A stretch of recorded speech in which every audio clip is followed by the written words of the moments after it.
Okay, all right. Who feels good about what the title should be of our figure here?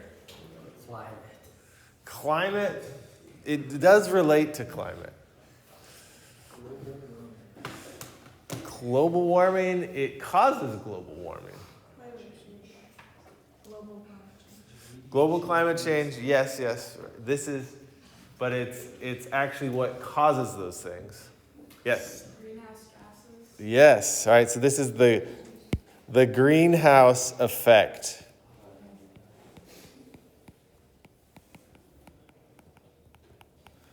All right, which maybe we would put down here, causes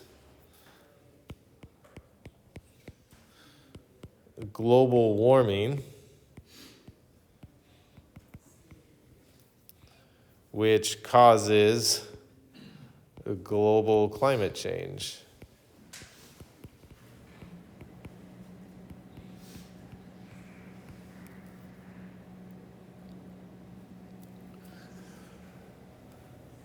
Okay, great. And we all figured out this one is the sun.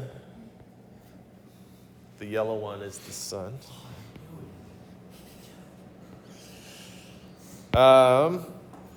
What else did you guys label then?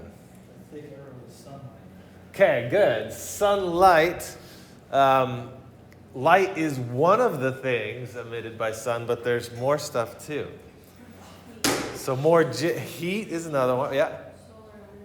Solar energy, getting to it. Yeah, so solar radiation, which is all of those things as photons, as strike. Yeah, you were there. You were good. Right there. Okay, so the sun's rays, radiation, hit the earth. All right? And it is absorbed by the planet. Some of it is reflected. All right, so we might have another arrow showing some of the reflected. In fact, some of it might hit clouds and be reflected before it hits the surface of the earth. All right, we have our confused cloud. What's going on here? Well, first, what's this red arrow going back? Okay, it's actually not the light that's being reflected. It's the heat, right? So this is infrared radiation, which is heat. So as solar radiation hits things on the surface of the sun, it warms them up. Causes heat. That heat then is reflected back into the atmosphere. All right, why is our cloud confused? Yeah. It's too much sun. Okay, good, right? So this infrared radiation then goes into the atmosphere, and you have some substances called greenhouse gases.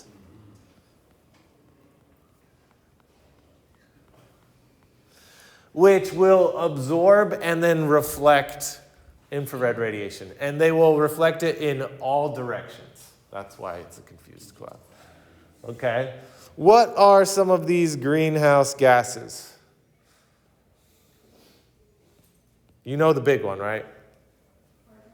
Carbon dioxide. Okay, that's a big one. But also methane, which is MH4. And then I believe you have sulfur dioxide. And wouldn't you know it, water vapor is also a greenhouse gas.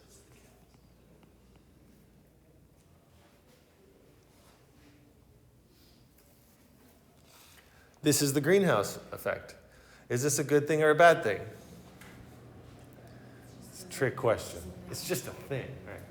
It's good because it traps a certain amount of heat in our atmosphere, which allows our atmosphere to have a relatively warm or constant temperature. Without these greenhouse gases, all of this heat would be lost and the earth would be a much colder place. Okay, so it's good in that it helps maintain a warmer temperature. What's the third thing you wrote down next to MH4? This is SO2, sulfur dioxide. And what was the M one next to it? This is methane.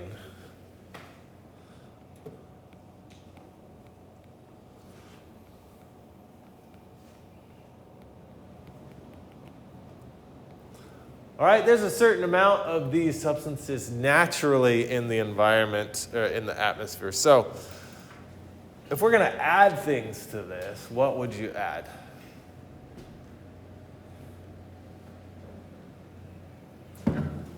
What would increase the amount of these substances? Did you say cats? Cows. Cows? Yes, okay. So we could draw a little cow over here. Yes.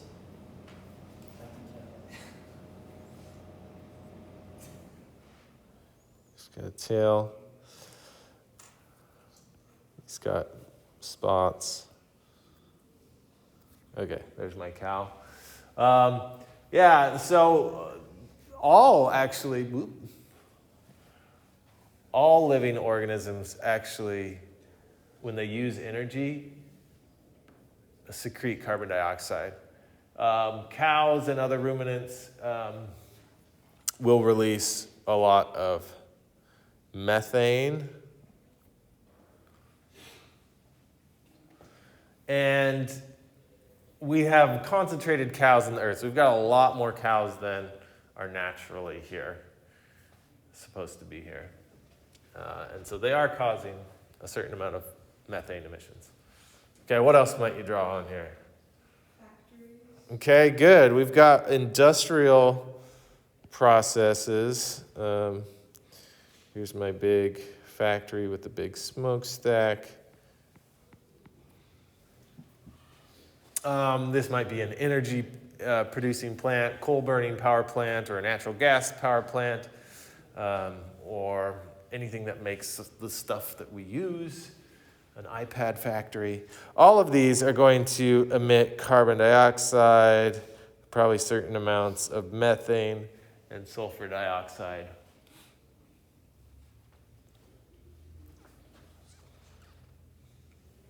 All right, anything else you might put in there? Yeah? Cars, good. All right, I'm kind of running out of room, but here's my car. I've been drawing the same type of car since I was 6, so that's what you guys get.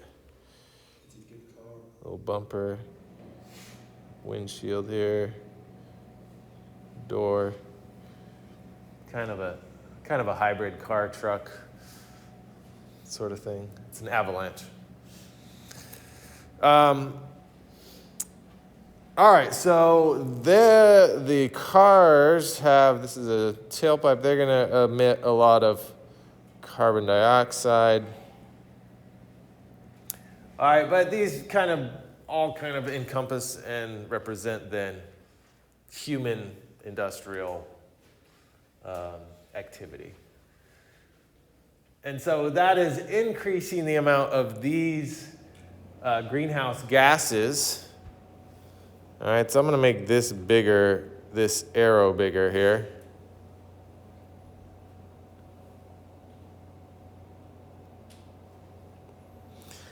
And we can measure these things. We've measured these things since the 1950s in some areas. We can measure them in ice cores, so we can get a historical record of these. And some of these ice cores go back hundreds of thousands of years. We can look at gas that is trapped in rocks and get a estimate of what the atmosphere was like when those rocks formed. Right? So we have a history of how these things have changed over time. And in the last 100 years or so, we've seen these all increase with human activity. It makes sense, right? We burn gasoline, we know we're emitting carbon dioxide and it's going into the atmosphere. When we drill for gas, we know we're releasing a lot of methane into the atmosphere. So if these things increase, what's going to happen is there's going to be more reflecting this heat in all directions, right?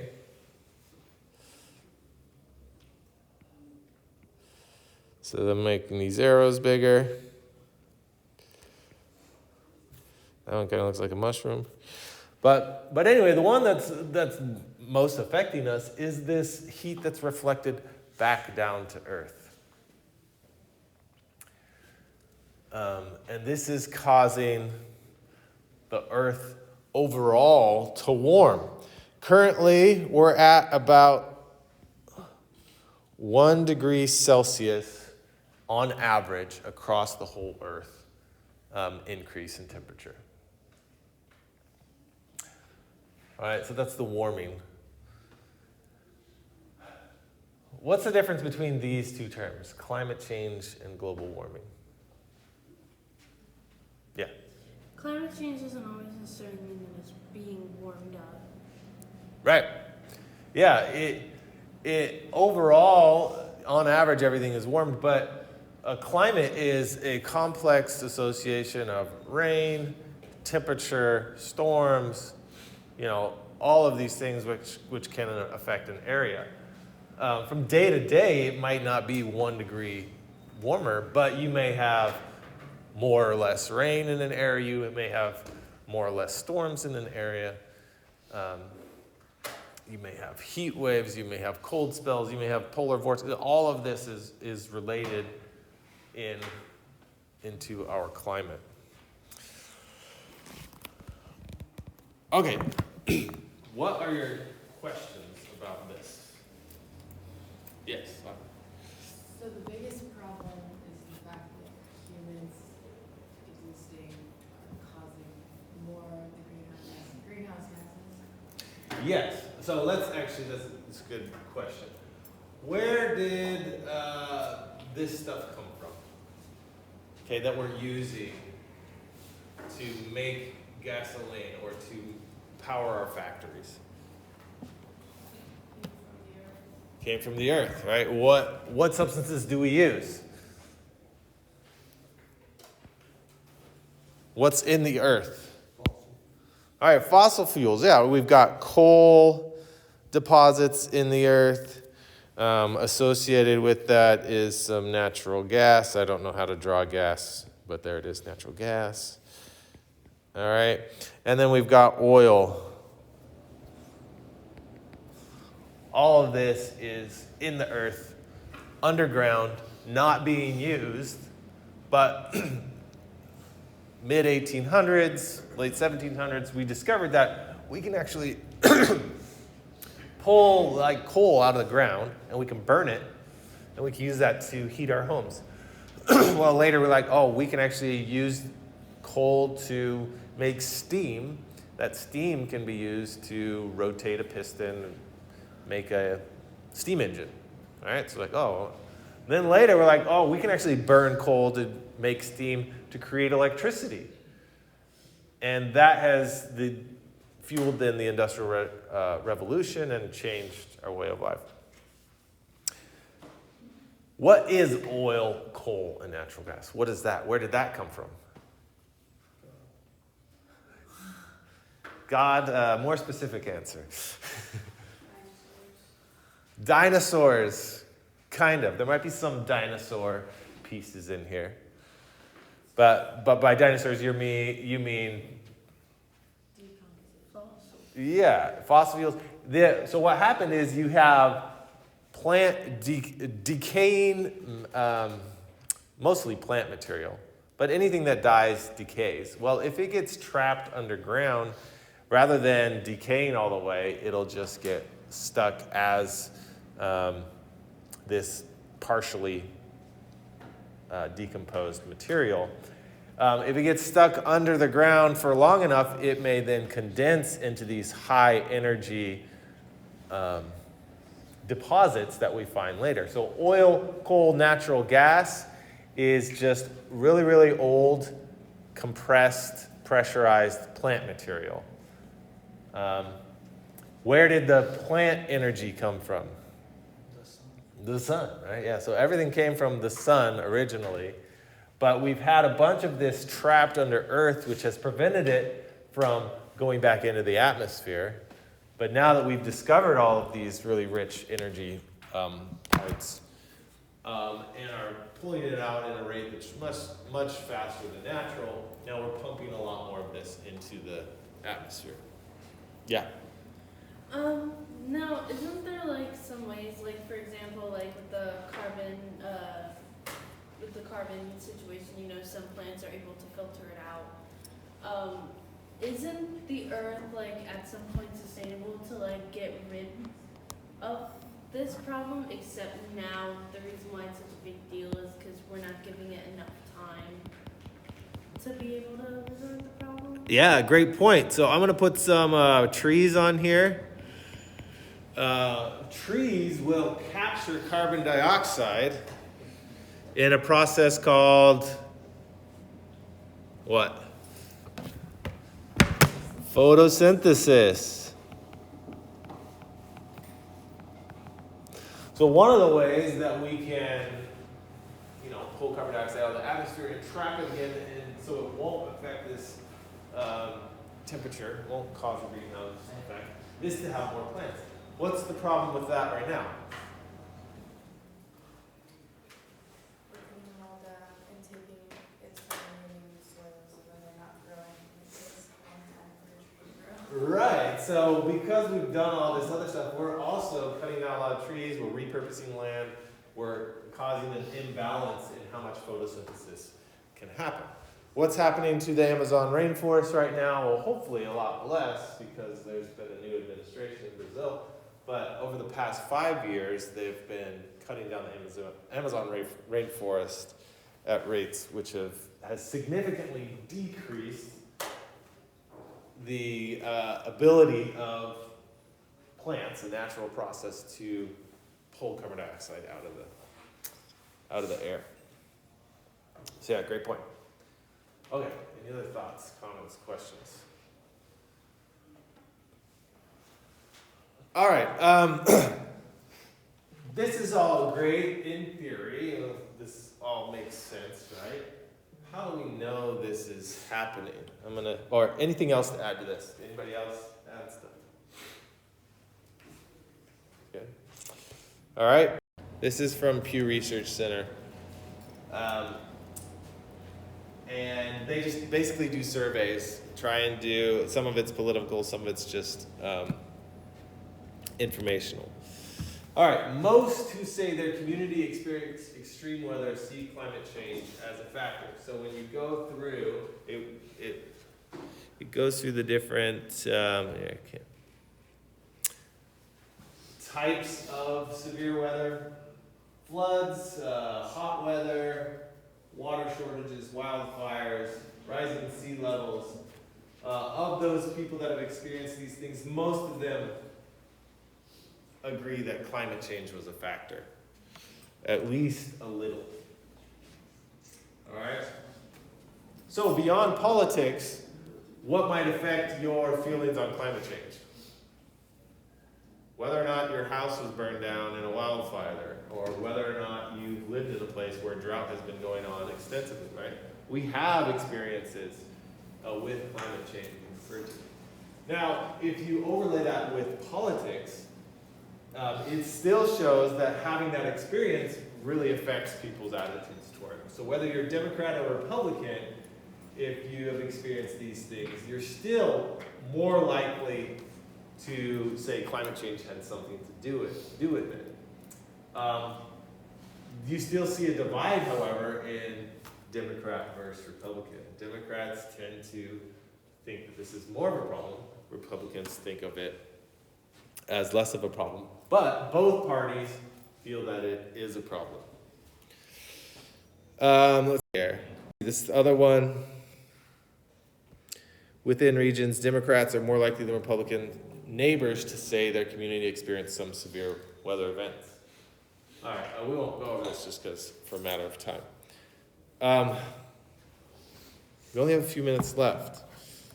But we'll continue this discussion on Wednesday, but there is an assignment that's due today, which is to fact check a climate change article. So I'm going to give you a few minutes to get that started right now. How do we know climate change is happening? There's a video lecture. It should have outlined some of these things, right? Make a list with your neighbor. All right? How do you know climate change / global warming is occurring?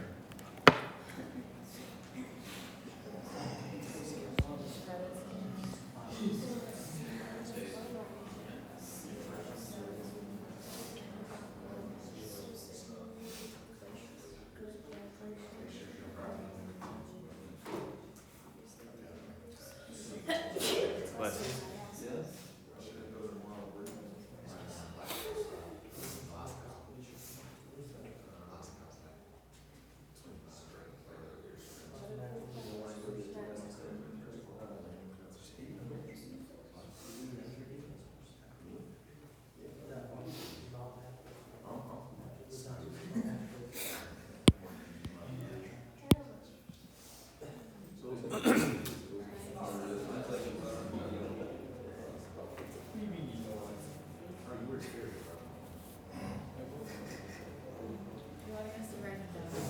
Yeah, just write them down. Well, I'll write them down.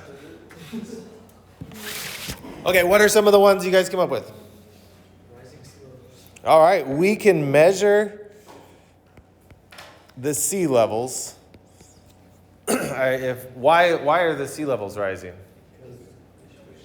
Okay, so we've got glaciers melting. We can measure that. Glacier melt. And Arctic ice is also melting. Arctic ice melt. We can measure glaciers. We can see that they're receding. We can see they're receding at a rate that is much faster than historic records have shown. Same thing with the polar ice caps, Antarctica and the Arctic ice. It's melting. And that's causing sea levels to increase. There's also another thing that's happening. Yeah. The planet's overall temperature is increasing. Yeah, so measuring the temperature directly. All right, we know that the temperature is going up because we're measuring it. That's pretty simple. But I'm going to go back to the sea levels real quick. So not only is stuff melting, but what happens to fluids when they heat up? They expand, right? So if the water is getting warmer, it's also expanding. So even without increasing the water by melt, the sea levels will go up because it's expanding.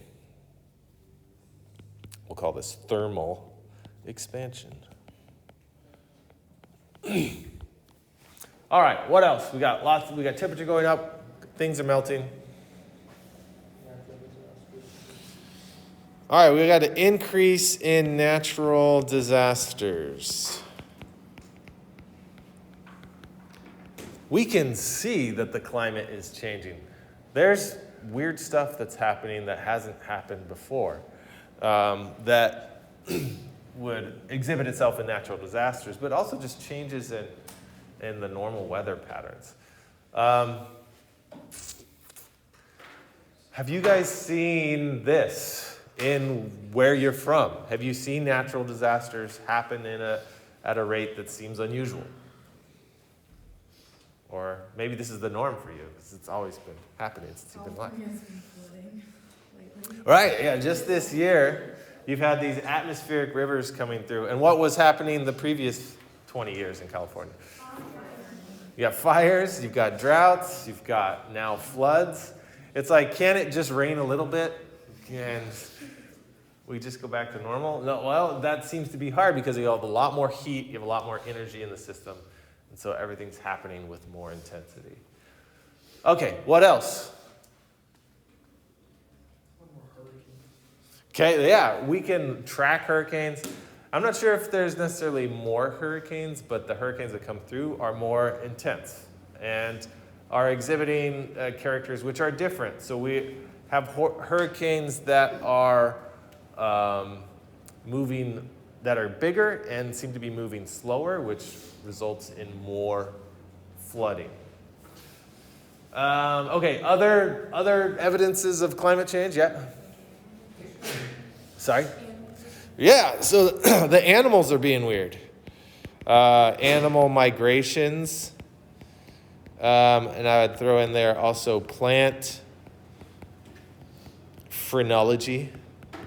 This is a fancy word for when they bloom and when they seed and, right? So plants are blooming earlier in the spring, and then they are letting go of their leaves later in the fall because the temperature is higher. We've got migrating birds, butterflies, bats that are adjusting to the temperature. They might be going further north to avoid some of that temperature.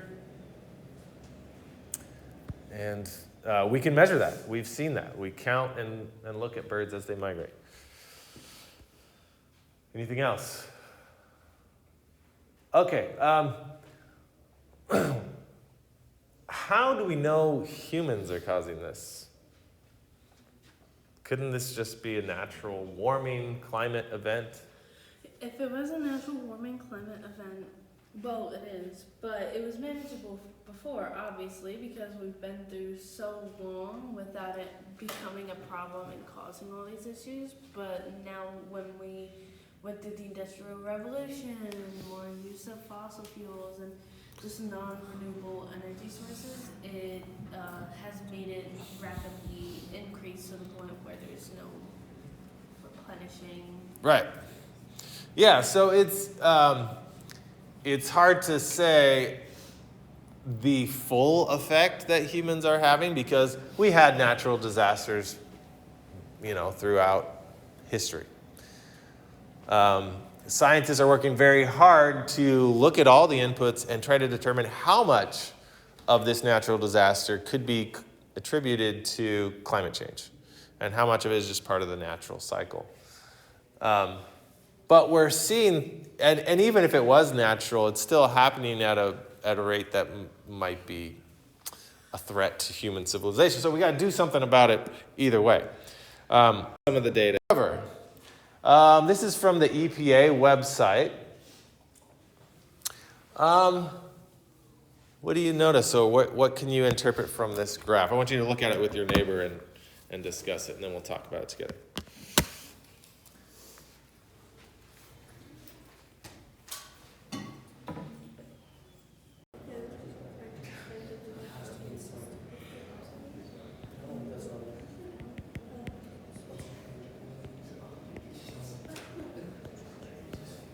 All right, what's the message here according to this graph?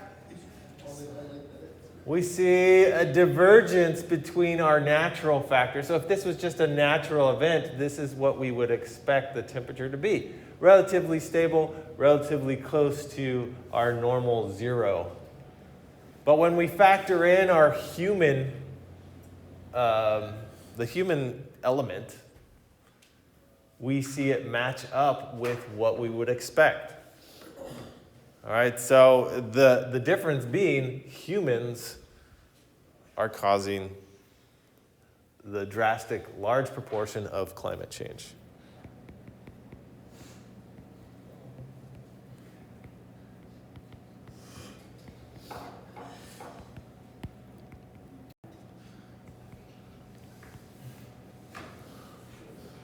Okay. When someone says climate change, okay, outside of this class, what sort of feelings does it bring up in you? You're sitting down for Thanksgiving dinner, and Dad says something about climate change.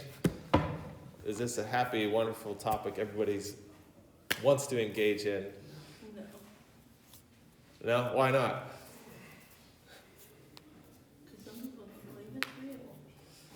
Some people don't believe it's real. That is correct. How could you characterize this? What might you say about this topic? Climate change is... What's that? It's a political topic. is a political topic. And so why does that make it difficult to talk about? Because a lot of times political beliefs tie into like people's like value on their characteristics. So like if you are attacking someone's beliefs, they're going to take it very personally. Like even if they're arguing against something you believe in that is involved with your political party, they'll take it as a personal attack and Yeah, so politics gets very personal. This topic has become very political, and so it's hard to discuss without having very strong feelings. Our politics in the U.S. right now are also very polarized, so it can be hard to discuss. Anyone have problems with that? I hope so. Let's look